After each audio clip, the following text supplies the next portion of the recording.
राधावर शरण जी दिल्ली से। सदगुरुदेव भगवान के श्री चरणों में कोटि कोटि प्रणाम। महाराज जी, 5-6 महीने तक तो भजन थोड़ा थोड़ा होता रहता है, परंतु इसके बाद मन इतनी भीषण जलन प्रकट करता है कि सारी मर्यादाएं भंग कर देता है। फिर मन में यह सब भाव आता है कि गुरुदेव भगवान के सामने क्या मुंह लेकर जाऊं। महाराज जी, इस जलन को सहन किस प्रकार करूं?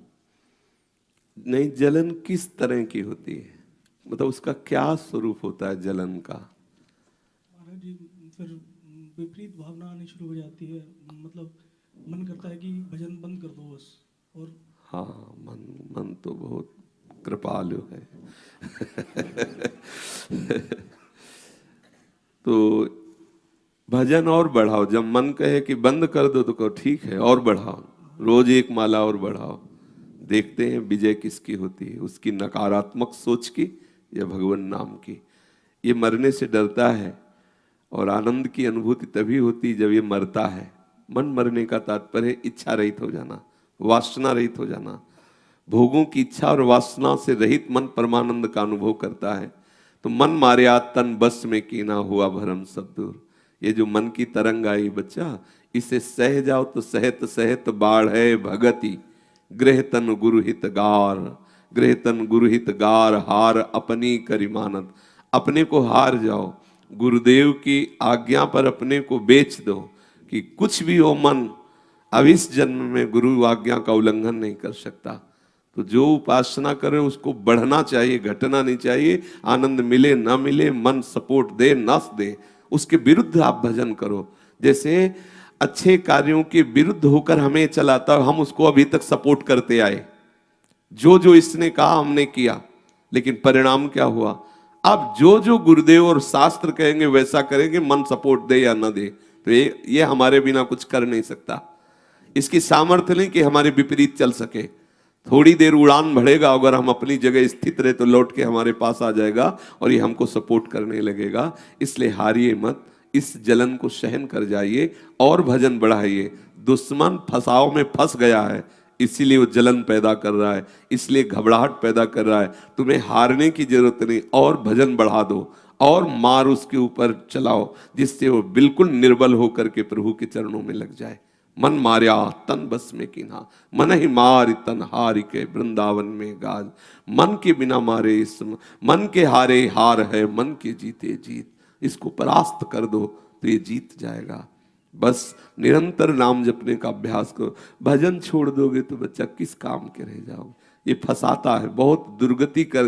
देखो कितना गंदा है, ऐसे ऐसे गंदे कार्य करवा देता है कि लोक में निंदा होती है और परलोक में उसको दुर्गति प्राप्त होती है। इसी के द्वारा तो किए हैं, इसी के द्वारा तो ऐसे हमने कर्म किए जिनके परिणाम स्वरूप भयंकर रोग, भयंकर दंड, संसार में अपयश और परलोक में नरक आदि को। ये सब इसकी चाल में मत फंसो।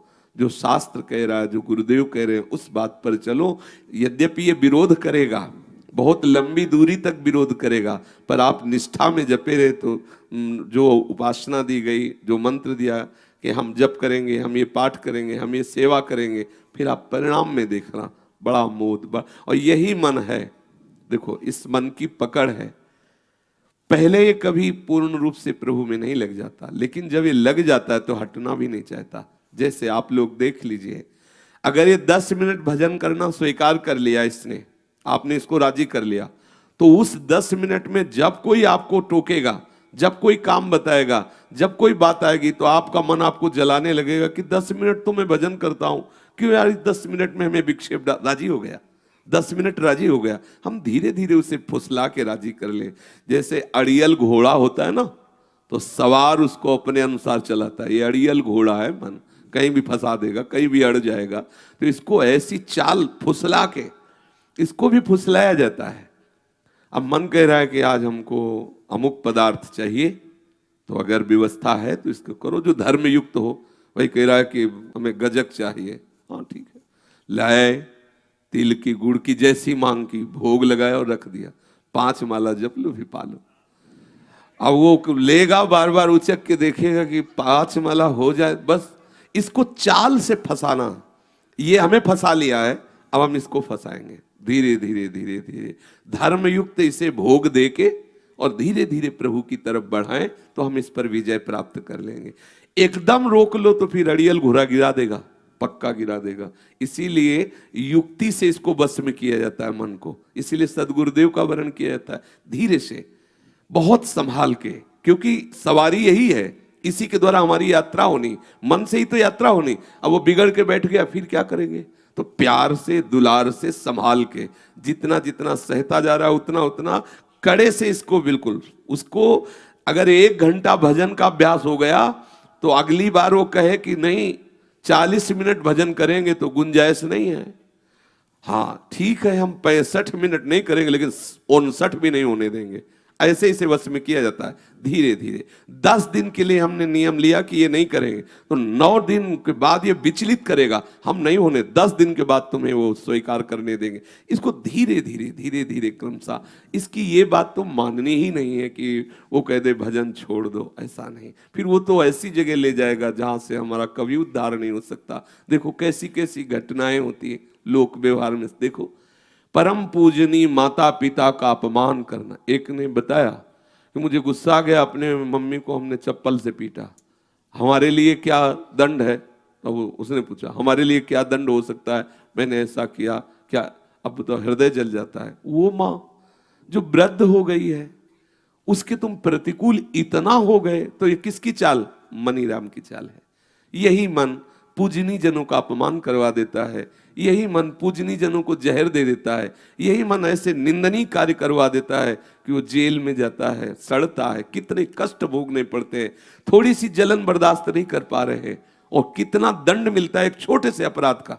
मान लो उसने कोई ऐसी गलती कर दी, इसके बाद वो जाता, कितनी सजा उसको मिलती, कितनी गालियां मिलती, कितनी पिटाई होती, अब सब बर्दाश्त करेगा मन। और थोड़ी देर जो स्फुरणा हुई थी गंदी और उसको सह जाता तो आंतरिक जलन थी, थोड़ा जलन करके शांत हो जाता, लेकिन नहीं जलन सह कर पाया और चेष्टा में उतर गया। फिर क्या हुआ? देखो कैसी कैसी लीलाएं, वो बतानी थोड़ी, संसार में यही लीलाएं हो रही। तो बच्चा इस मन के विरोध में रहो, उचित इसको युक्ति समझो, इसको दुलार के द्वारा समझा के, इसको फुसला के प्रभु के चरणारविंद में धीरे धीरे इसको लगाते चले जाओ। जितना आप नियम स्वीकार करो उससे नीचे उतरना बर्दाश्त न करो। अगर नीचे उतरना बर्दाश्त कर ले तो छुड़वा देगा। अरे आज तो नहीं, वो गुरुजी कह रहे थे कि एक दिन अगर चूक जाए तो दूसरे दिन कर ले, तो दूसरे दिन भी छुड़वा देगा कि महीना में पूर्ण कर लेंगे, 3-3 नाम आगे जोड़ के, वैसे फिर वो धीरे धीरे पूरा फिर वो भ्रष्ट कर देता है। इसलिए नियम को दृढ़ता पूर्वक पकड़े रहो तो मन पर विजय प्राप्त कर लोगे।